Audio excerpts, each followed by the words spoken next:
우리 말씀 듣기 앞서 우리 성도님들께 서로 축복하면서 우리 인사하겠습니다. 은혜 받으세요. 은혜 받으세요. 네, 은혜 받으세요. 은혜 받으세요. 은혜 받으세요. 감사합니다.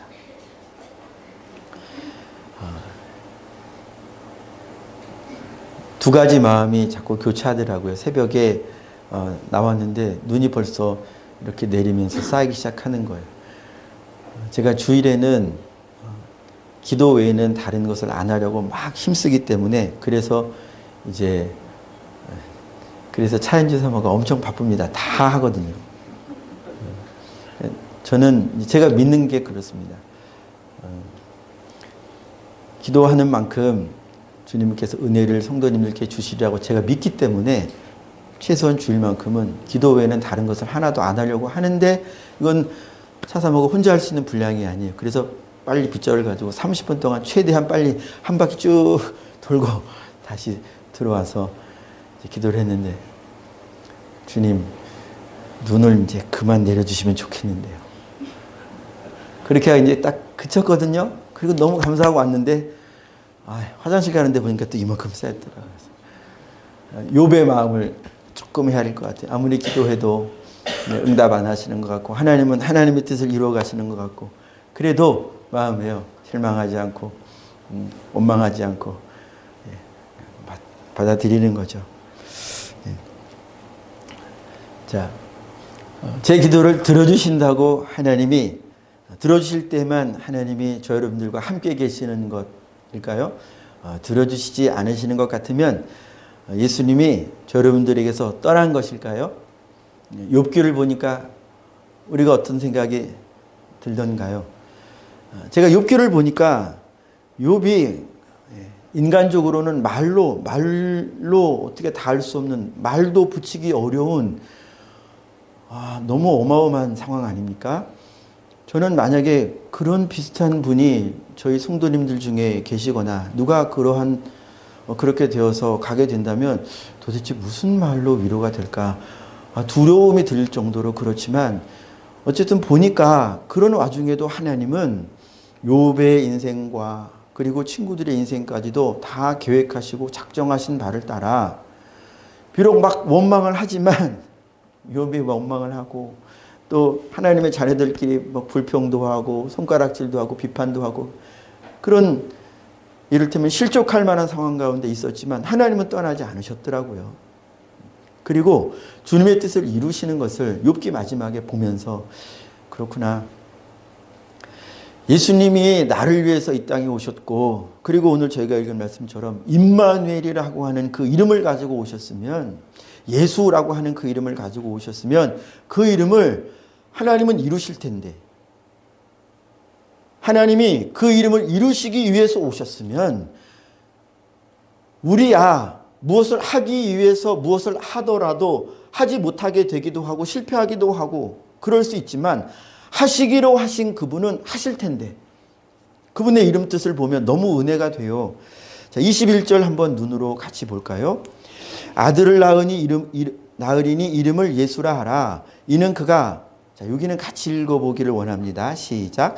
자기 백성을 그들의 죄에서 구원할 자이심이라 하니라. 이게 예수님의 이름 뜻인데 예수님이 이 이름을 이루시기 위하여 오셔서 사역하시고 하나님의 뜻을 다 이루시고 그리고 저 여러분들에게 이제도요 이 이름도 이루시고 또한 23절 한번 넘어가 볼까요? 거기에 또 다른 이름도 예수님 가지고 오셨는데 자 23절 같이 또 읽습니다. 시작. 보라 처녀가 잉태하여 아들을 낳을 것이요 그의 이름은 임마누엘이라 하리라 하셨으니 이를 번역한즉 하나님이 우리와 함께 계시다 함이라. 아멘. 자기 백성을 죄에서 구원하시려고 조금 있다가 죄에 대해서 우리가 조금 더 살펴볼 텐데요. 아무튼 죄에서 구원하시려고 예수님이 오셨어요. 예수님이 오신 다음부터는 이제 예수님은 하나님의 뜻을 쭉 이루어 가시는 거예요. 예수님은 하나님이시기 때문에 그분이 일하시는 것에 대하여 혹여 방해는 받을 수 있을지 몰라도 주님이 뜻하신 바에 대하여, 주님이 이루시겠다라고 하신 그 목적하신 바에 대하여는 반드시 이루시고야 말고 반드시 뜻하신 바를 성취하시고야 마는 분이시기 때문에, 자, 주님의 이름 뜻이요, 자기 백성을 그들의 죄에서 건지신다 그랬어요. 구원하신다 그랬어요. 이것을 위하여 오늘날 성령으로 여러분들과 함께 계신다는 것입니다.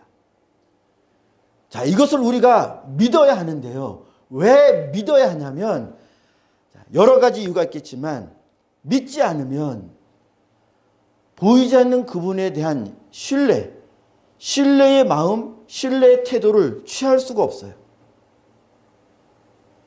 그분이 만약에 우리 눈에 보이는 분으로 오시는 것이라면, 안 보이면 나와 같이 계시지 않구나, 보이면 나와 같이 계시겠구나.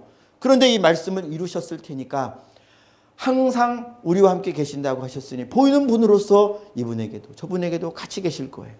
그러면 보이기 때문에 아침에 일어나서 이름도 부르고 또 요구하고 요청하고 의지하고 걱정되고 하는 부분들을 이렇게 예수님 앞에 말씀드리기가 쉽습니다. 왜요? 보이니까요. 그런데 예수님은 분명히 약속하셨어요. 마태복음 18장에서도요. 2명이든 3명이든 예수 이름으로 모이면 그들 중에 분명히 함께 있다. 나도 그들 중에 있느니라. 안 믿어도 계신 것이고 믿어도 계신 거예요. 그런데 예수 이름으로 모인다고 했기 때문에 그렇게 2명이라도 모였든 3명이라도 모였든 예수 이름으로 모인 사람들은 반드시 주님이 우리와 함께 계시구나라는 걸 믿지요. 안 보이기 때문에 믿는 겁니다. 이 믿음이라고 하는 방식을 통해서 주님이 나와 함께 계시고 내 이야기를 들으시고 내 시름소리도 들으시고 내 마음을 아신다고 하는 것을 우리가 계속 기억을 할 수 있어요. 그러나 믿지 않으면요. 주님이 보이지 않으시는 주님이 내 마음속에 성령으로 지금 나와 함께 계셔라고 하는 것을 믿지 않으면, 그러면 기억하지 않아요. 생각하지 않아요. 믿지 않기 때문에 당연히 생각하지 않죠. 주님이 나와 함께 계시다 하는 이 생각이 우리 마음 안에 있을 틈이 없죠. 그런 마음도 당연히 보이는 것을 따라 흘러가게 됩니다. 마음에 좋은 사람이, 좋은 일이 나타나면 내 마음도 기쁘고 즐겁고, 우리 마음은요, 우리 눈앞에 내가 싫은 사람, 싫은 일, 고통스러운 일, 이런 것이 나타나서 나에게 다가오고, 그렇게 되면 믿지 않으면요, 우리는 보이고 들리고 내게 오는 거기에 마음을 빼앗길 수밖에 없습니다. 그래서 믿음이 중요해요. 주님이 저 여러분들과 함께 계시다고 하는 이 믿음이 정말로 중요합니다. 자, 그런데요, 저 여러분들이 주님이 계시다고 하는 것을 믿어도 현실은 주님이 마치 함께 계신 것 같지 않은 일들이 얼마든지 일어날 수 있다라고 하는 것을 우리가 욥기를 통해서 보았습니다. 그리고 성경에서도요, 모세도 백성들과의 이런 불화, 백성들이 원망하고 그렇게 따지고 들어오고 네가 무슨 권위로 우리의 왕이 될 거냐? 너 도대체 왜 그러냐? 이렇게 따지고 오는 그 순간까지 모세는 하나님이 자기와 함께 계시다고 하는 사실보다는 지금 자기에게 덤비는 백성들, 원망하는 백성들의 소리들 때문에 모세도 어쩔 수 없이 하나님, 이 백성을 내가 내 속으로 낳았습니까? 기도의 자리에 가서야 하나님을 의지하고 하는 그런 태도를 보이기도 하고요. 또 바울과 실라 같은 경우에도요, 제자들도 그래요. 복음을 전할 때 확신을 가지고 전하지만 현실은요, 감옥에 사로잡히기도 하고요. 그리고 끌려가서 죽음에 이르기도 합니다. 그런 현실들을 봐요. 제자들이 붙잡혀서, 병정들에게 붙잡혀서 끌려가는 그 상황을 저 여러분들이 만약에 눈으로 보죠. 일제시대 같은 때예요. 6.25 전쟁 시대, 그런 때예요. 끌려가는 사람들을 내 눈으로 볼 때, 자, 우리가 그때에도 우리 주님이 함께 계셔서 저 사람이 끌려감에도 불구하고 우리 주님이 함께 계셔서 저분이 죽음을 당하신다고 할지라도 천국 가시겠구나. 이게 믿음이잖아요. 그런데 현실은 어떻다고요? 끌려간다고요. 현실은 어떻다고요? 죽임을 당한다고요. 현실은 어떻다고요? 저 여러분들이 생활하면서 세상 속에 살면서 남들이 당하는 고통, 그런 고통 똑같이 당하는 때 있습니다. 항상은 아니겠습니다만 그런 일이 얼마든지 생길 수 있다는 거예요. 병은요? 병 안 걸립니까? 예수 믿으면 병 안 걸립니까? 예수님 잘 믿으면 병 안 걸립니까? 병 걸릴 수 있습니다. 자주 언급드리잖아요. 율법은 병 걸리고 재앙적인 상황 만나면 그러면 하나님을 떠난 자요, 하나님의 당신을 버리는 것이요, 그렇게 말해요. 그러나 복음은 그렇지 않습니다. 주님이 함께 계셔도요, 어려움을 당할 수 있습니다. 주님이 함께 계셔도요, 심지어 주님 안에서 놀라운 능력의 도구가 되어도요, 얼마든지 병을 안고 병 끌어안고 사역할 수 있어요. 그러니까 우리에게 중요한 것은 무엇이냐면 현실보다도 더 중요한 것은 우리 마음에, 저 여러분들 마음 안에 주님이 약속 그대로 나와 함께 계시다고 하는 사실을 내가 믿고, 그리고 주님이 나와 함께 계시기 때문에 이제는 주님이 나를 죄 가운데서 건지시는 그 일에 대하여 우리가 호응을 해야 돼요. 호응. 저 여러분들과 함께 계실 때 주님이 그냥 가만히 계시는 게 아니고요, 우리를 날마다 죄 가운데서 깨끗하게 하시고 죄 가운데 빠지지 않도록 하시고, 죄 가운데 혹시 빠져들면요, 우리가 예수님을 부인하고 우리 혹은 예수님을 잊어버리고 망각해서 죄 가운데 빠져들어도요, 거기에서 건지시고 거기 못 가게 하시고 계속 예수님 향하여 자라가게 하시는 그 일을 한다는 것을 알고요, 우리는 호응을 해야 됩니다. 주님께 순응을 해야 돼요. 다른 말로 하면 순종을 해야 한다는 것입니다. 예수님이 이사가 내가 너 건지려고 왔다. 그렇게 해도 아니 예수님이 나를 건질지 안 건질지 내가 당신을 믿을 수가 없습니다. 당신이 내가 경험하고 있는 내 마음속에 있는 이 문제들, 이것을 해결하리라고 내가 믿을 수가 없습니다. 이렇게 한 다음에는요, 호응 안 하는 거죠. 주님이 내가 너 건져줄게, 내가 너의 힘이 되어줄게, 내가 너의 능력이 되어줄게, 분명히 그렇게 말씀하셔도 만약에 안 믿으면요, 주님의 방식은 역사 안 하시는 거예요. 저 여러분들이요, 예수님이 이 땅 가운데 오셨을 때 분명히 약속하신 거예요.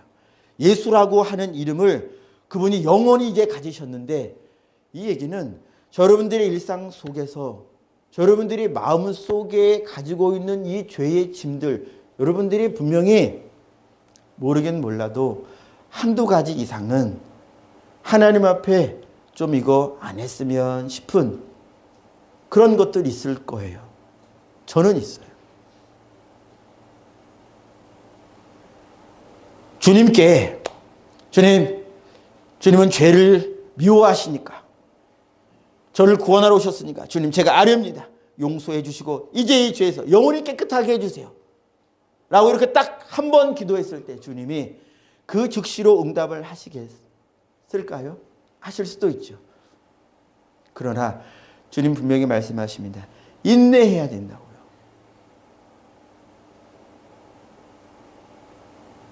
여러분들이 당면한 문제에서 주님께서 건져주시는 그 과정이 인내가 필요하다고요. 분명히 주님은 응답을 하십니다. 분명히 응답을 하시지만 기도하는 저 여러분들이요, 주님의 구원을 바라는 저 여러분들이요, 우리 인내로 주님께 호응합시다.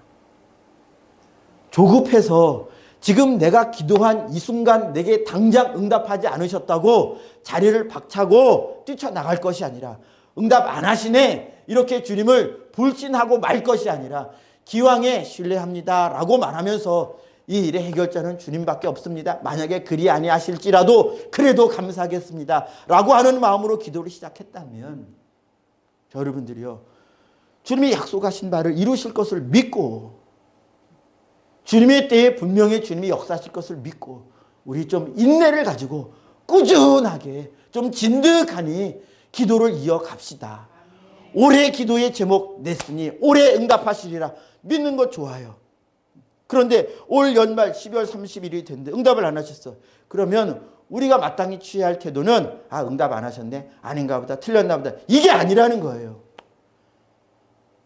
기도를 시작한 것은 응답할 때까지 내가 기도하리라 하는 작정을 우리 한 1년 동안 지속해 봅시다. 이거죠. 1년 못 돼서 응답받을 수 있고요. 이 기도 제목이요. 10년을 이어갈 수 있어요. 저는 20년 가까이 넘어 기도 응답받는 것들도 경험을 했기 때문에 지금 기도하고 있는 것을 포기하지 할 수가 없어요. 우리 성도님들도 그런 간증 들으실 거예요. 주님은 주님이 기뻐하시는 그 기도를 주의 백성이 포기하지 않으면요. 반드시 구원하세요. 그분의 이름대로 특별히 죄를 가지고 씨름하고 있다. 좀 나의 부족한 성품, 좀 모난 성품, 그런 말투, 그런 기질, 어느 날 말씀을 통해서 이거 고쳐야 돼. 그리고 기도를 시작했다? 그러면 포기하지 마세요. 저는 지금도 짜증내고 그럴 때 있습니다. 그래도 예수님 응답 안 하시네. 그렇게 안 해요. 회개하고 주님 잘못했습니다. 그리고 바라는 거예요. 여러분들의 유일한 소망이 예수님이기를 축복합니다. 오래 걸려도요. 정말 오래 걸려도요. 절대 포기하지 맙시다. 다시 한번 주님의 이름 뜻을 기억해 보죠. 제가 읽어드리겠습니다. 그가 자기 백성을 저희 죄에서 그들의 죄에서 구원할 자다. 여러분들의 죄는요. 다 예수님이 결국 없이 해주실 거예요. 그러나 우리에게 분명히 있어야 할 것은 순종의 태도. 우리에게 분명히 있어야 할 것은요. 그분의 말씀에 대하여 그분의 어떠하심에 대하여 우리가 호응하는 것입니다. 호응하지 않고 한번 해보시오. 내가 한번 딱 기도해 놓고 기다리고 있으니 한번 해보시오. 이루시오. 기도해 놓고 나는 내 맘대로 살면서 내가 기도해 놓았으니 이루시오. 이 태도보다는 기도했으면 또 마음 쓰고 생각도 쓰고 또 몸도 노력도 해보고 주님이 애쓰고 힘쓰라고 하셨으니까 게으르지 말라고 하셨으니까 목숨을 다하라고 하셨으니까 우리는 몸으로도 여러분들이 주님께 기도한 그것에 대하여 몸으로도 뭔가 호응을 해야죠. 할 수 있는 것이 있다면 우리가 이따가 이제 찬양도 하고 율동도 하고 그런 거잖아요. 그럼 앉아서 보기만 하는 사람이 아무도 없습니다. 저희 교회는 잘하든 못하든 이게 중요한 게 아니고 내가 뭔가 내 몸으로 내가 뭔가 내게 주신 입술로 내가 뭔가 내게 주신 재능 뭐 100의 재능을 가졌든 10의 재능을 가졌든 하나의 재능을 가졌든 있기만 하다면 그걸 가지고 그걸 사용해서 내 하나님 찬양하겠다. 내 예수님께 감사 올려드리겠다. 그게 바로 저희가 이따가 드릴 전야제입니다. 우리는 구경하는 사람이 되어서는 안 되고요. 생각으로도 주님께 호응하고요. 마음으로도 주님께 호응하고요. 몸으로도 호응해야 돼요. 몸으로도. 그럴 때 주님이 여러분들의 죄에서 구원해내시는 것을 반드시 경험하게 되는 것입니다. 말씀을 마무리하겠습니다. 임마누엘의 하나님, 예수님께서는 성령으로 여러분들 가운데 함께 계십니다. 이것은 우리가 느낌으로 느낄 수도 있고요. 때로는 느낌으로 안 느껴질 수도 있어요. 어느 경우든 여러분들은 이 말씀을 기억하고요. 이 말씀을 믿고 주님을 신뢰해 나가는 자는 반드시 주님께서 이 말씀대로 역사하신다는 사실을 믿고 이 복을 누리시는 여러분들이 되기를 축복합니다. 우리 기도하겠습니다.